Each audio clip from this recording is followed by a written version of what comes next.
नमस्कार और स्वागत है। आज हम एक बहुत ही दिलचस्प किताब के बारे में बात करने वाले हैं। जी। डॉक्टर जोसेफ मर्फी की the power of your subconscious mind. ये किताब देखिए 1963 में आई थी। हाँ, काफी पुरानी है पर आज भी बहुत पॉपुलर है। बिल्कुल, सेल्फ हेल्प की दुनिया में तो इसे क्लासिक माना जाता है। सही बात है। तो हमारे पास ना इसकी एक समीक्षा है, काफी डिटेल्ड, और आज हम इसी समीक्षा के जरिए समझने की कोशिश करेंगे कि किताब के मुख्य विचार क्या हैं, कौन सी तकनीकें बताई गई हैं, और हाँ, समीक्षा इसकी क्या खूबियां और क्या कमजोरियां बताती है। मतलब एक संतुलित नजरिया देखेंगे हम। हाँ बिल्कुल, क्योंकि ये मन की शक्ति, ये अवचेतन मन वाली बात, ये हमेशा से ही फैसिनेट करती है लोगों को। करती है, बिल्कुल करती है। तो चलिए शुरू करते हैं। ये किताब, जैसा समीक्षा बताती है, वो आध्यात्मिकता और कुछ मनोवैज्ञानिक विचारों को मिलाती है। हाँ, एक तरह का मिश्रण है। और दावा यह है कि हमारा अवचेतन मन, मतलब सबकॉन्शियस माइंड, हमारी जिंदगी के लगभग हर हिस्से को कंट्रोल कर सकता है। जैसे कि सेहत, रिश्ते। हाँ, पैसा, खुशी, सब कुछ। ये बड़ा दावा है वैसे। बहुत बड़ा दावा है। देखते हैं समीक्षा क्या कहती है इस पर। तो सबसे पहला और सबसे बुनियादी आइडिया जो समीक्षा में सामने आता है वो ये है कि हमारा अवचेतन मन ना एक उपजाऊ खेत की तरह है। उपजाऊ खेत? अच्छा। हाँ, मतलब आप उसमें जो भी विचार बोएंगे, अच्छा या बुरा, वही उगेगा। ये उस चीज पर काम करता है जिसे हमारा चेतन मन, मतलब कॉन्शियस माइंड, बार बार सच मान लेता है और दोहराता है। अच्छा, मतलब अगर हम कुछ लगातार सोचते रहें। हाँ, और मजे की बात यह है कि अवचेतन मन के लिए ये जरूरी नहीं कि वो बात सच हो।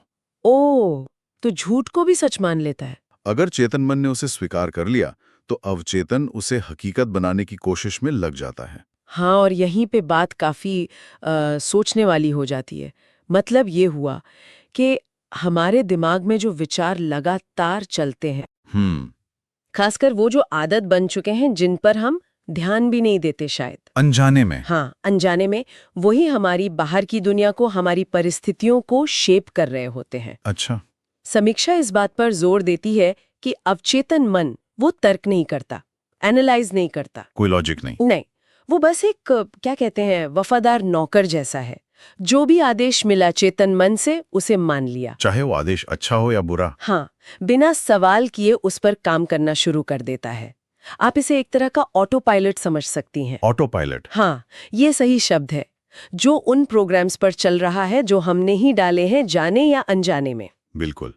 तो फिर सवाल ये है कि अगर ये इतना पावरफुल ऑटो पायलट है तो इसे सही दिशा में कैसे चलाएं जानबूझकर? हाँ, यही मुख्य सवाल है। तो समीक्षा बताती है कि किताब इसके लिए कुछ खास तकनीकें सुझाती हैं। हाँ। इसमें दो सबसे फेमस हैं। कौन सी? एक तो एफर्मेशंस, मतलब सकारात्मक बातें दोहराना। अच्छा, जैसे मंत्र की तरह। हाँ, कुछ वैसा ही।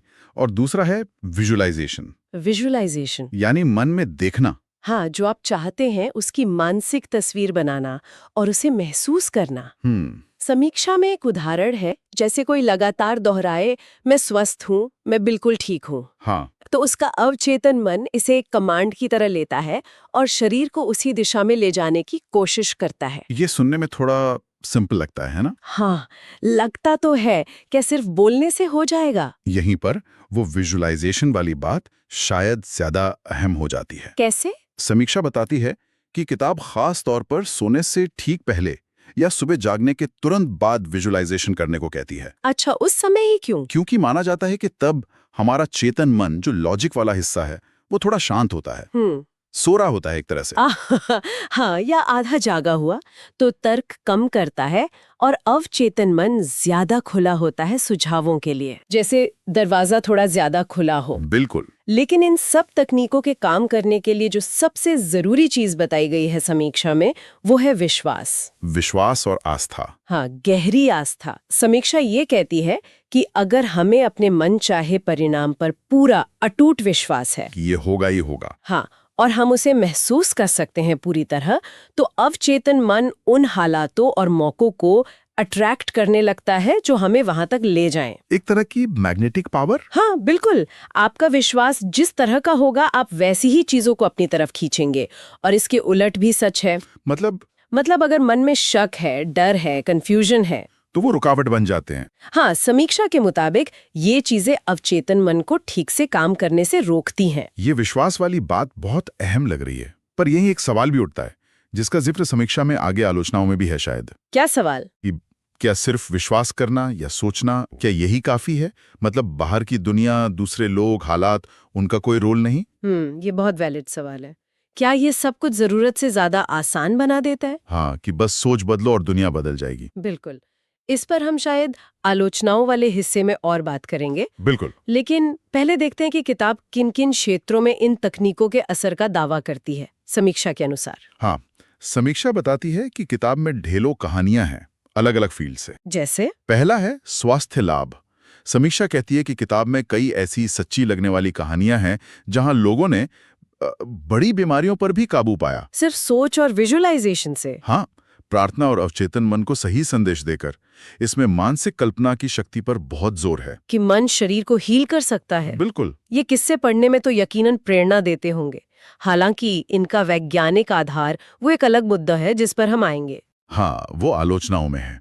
दूसरा बड़ा एरिया है धन और सफलता। पैसे वाली बात। हाँ, यहाँ समीक्षा के अनुसार किताब कहती है कि पैसा और कामयाबी बाहर से ज्यादा अंदर की सोच पर निर्भर करते हैं। मानसिकता पर। हाँ, एक खास तरह की समृद्धि चेतना या प्रॉस्पेरिटी कॉन्शियसनेस बनाने की बात है। मतलब कमी की सोच छोड़कर? हाँ, बहुतायत में सोचना। ये मानना कि आपके लिए सब कुछ काफी मात्रा में उपलब्ध है। और ऐसी सोच पैसे को खींचती है? हाँ, किताब का यही दावा है। जैसा समीक्षा बताती है, अवसरों को आकर्षित करती है। ये कुछ लॉ ऑफ अट्रैक्शन जैसा लग रहा है। हाँ, काफी मिलता जुलता है, जो आजकल बहुत चर्चा में भी है। और तीसरा एरिया है रिश्ते। रिश्ते कैसे प्रभावित होते हैं? समीक्षा बताती है कि किताब का मानना है, अगर हम मन में दूसरों के लिए अच्छे विचार रखें, प्यार, सद्भाव, सम्मान, तो हमारे बाहरी रिश्ते भी बेहतर होने लगते हैं। और अगर अंदर गुस्सा, नाराजगी भरी है, तो वो बाहर भी दिखेगी। जो चल रहा है वही बाहर झलकता है। तो ये 3 मुख्य एरिया हो गए, सेहत, पैसा और रिश्ते। हाँ, जिनका जिक्र समीक्षा करती है। ये दिखाता है कि किताब का स्कोप कितना बड़ा है। बिल्कुल। अब आते हैं समीक्षा के मूल्यांकन पर। मतलब किताब की क्या खूबियां हैं और क्या कमियां। हाँ, तो समीक्षा पहले कुछ खूबियों की बात करती है। सबसे पहली, किताब की भाषा बहुत सरल और स्पष्ट है। मतलब आसानी से समझ आ जाती है। हाँ, मुश्किल मनोवैज्ञानिक या आध्यात्मिक बातें भी आम इंसान समझ सकता है। ये तो अच्छी बात है। दूसरी खूबी, जैसा हमने कहा, ढेर सारे उदाहरण और कहानियां हैं। हाँ, वो किससे? समीक्षा मानती है कि किस्से न सिर्फ पढ़ने में अच्छे लगते हैं, बल्कि लोगों को मोटिवेट भी करते हैं कि वो इन चीजों को आजमाएं। प्रैक्टिकल बनाने की कोशिश। हाँ, सिर्फ थियरी नहीं। और कोई खूबी? एक और बात जो समीक्षा कहती है वो ये कि इसमें बताई गई तकनीकें, जैसे एफर्मेशन, विजुअलाइजेशन, हाँ, के स्थायी प्रभाव को दिखाता है।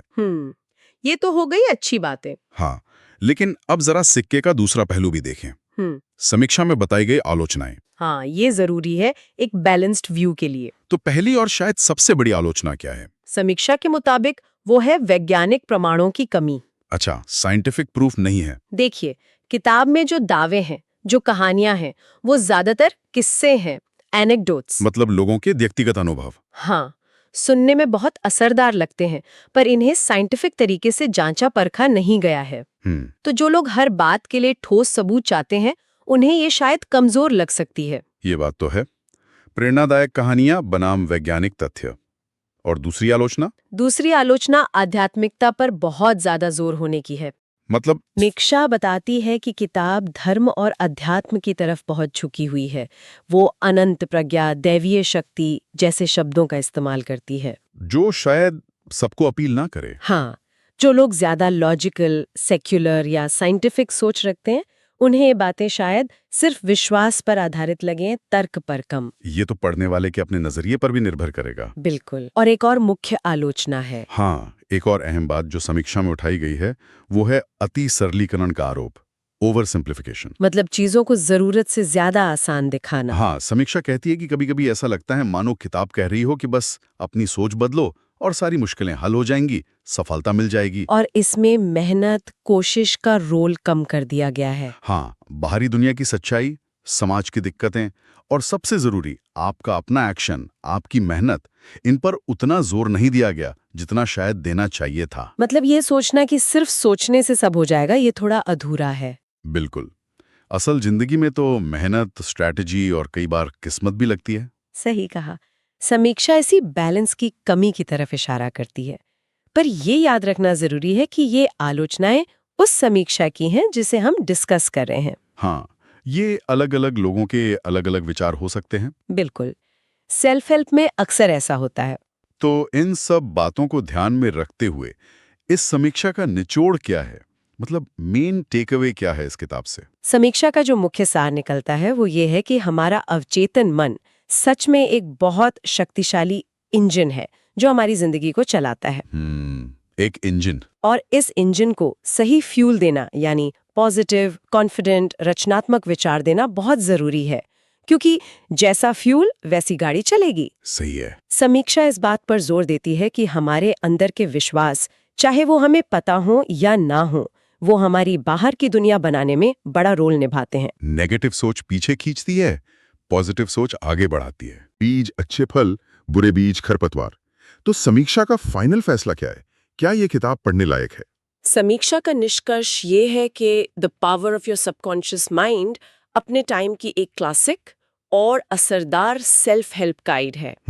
ये विश्वास, विजुअलाइजेशन और पॉजिटिव सोच पर कुछ ऐसे सबक देती हैं जो आज भी काम के हैं, टाइमलेस लेसन्स। लेकिन जैसा आलोचनाओं में कहा गया, ये कोई साइंटिफिक मैनुअल नहीं है। इसे आंख बंद करके फॉलो करने वाला स्टेप बाय स्टेप गाइड शायद नहीं मानना चाहिए। अच्छा। पर समीक्षा ये भी मानती है कि इसके सिद्धांत प्रैक्टिकल है और अगर इन्हें समझदारी से और अपने कर्मों के साथ जोड़कर, मतलब सिर्फ सोचना नहीं, करना भी है। हाँ बिल्कुल, अगर इन्हें लगातार लागू किया जाए तो ये पर्सनल ग्रोथ में मददगार हो सकते हैं।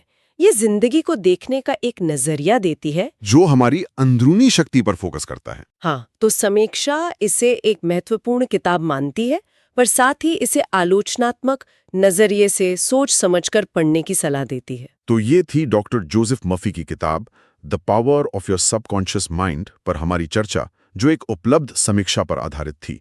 हमने देखा कि ये किताब मन की शक्ति पर कितना जोर देती है और समीक्षा इसके दावों को कैसे परखती है। हाँ, काफी कुछ सोचने को मिला। बिल्कुल। और जाते जाते श्रोताओं के लिए एक सवाल छोड़ जाते हैं। हाँ जरूर। अगर ये सच है कि हमारा अवचेतन मन हमारे गहरे विश्वासों को हकीकत बनाता है, तो आज हम अनजाने में ऐसे कौन से विश्वास लेकर जी रहे हैं जिन पर हमने कभी सवाल ही नहीं उठाया? ये गहरा सवाल है। वो कौन सी पुरानी मान्यताएं या डर हैं जो चुपचाप हमारी जिंदगी को कंट्रोल कर रहे हैं बिना हमारी जानकारी के? शायद अपने अंदर झांक कर देखने का समय है।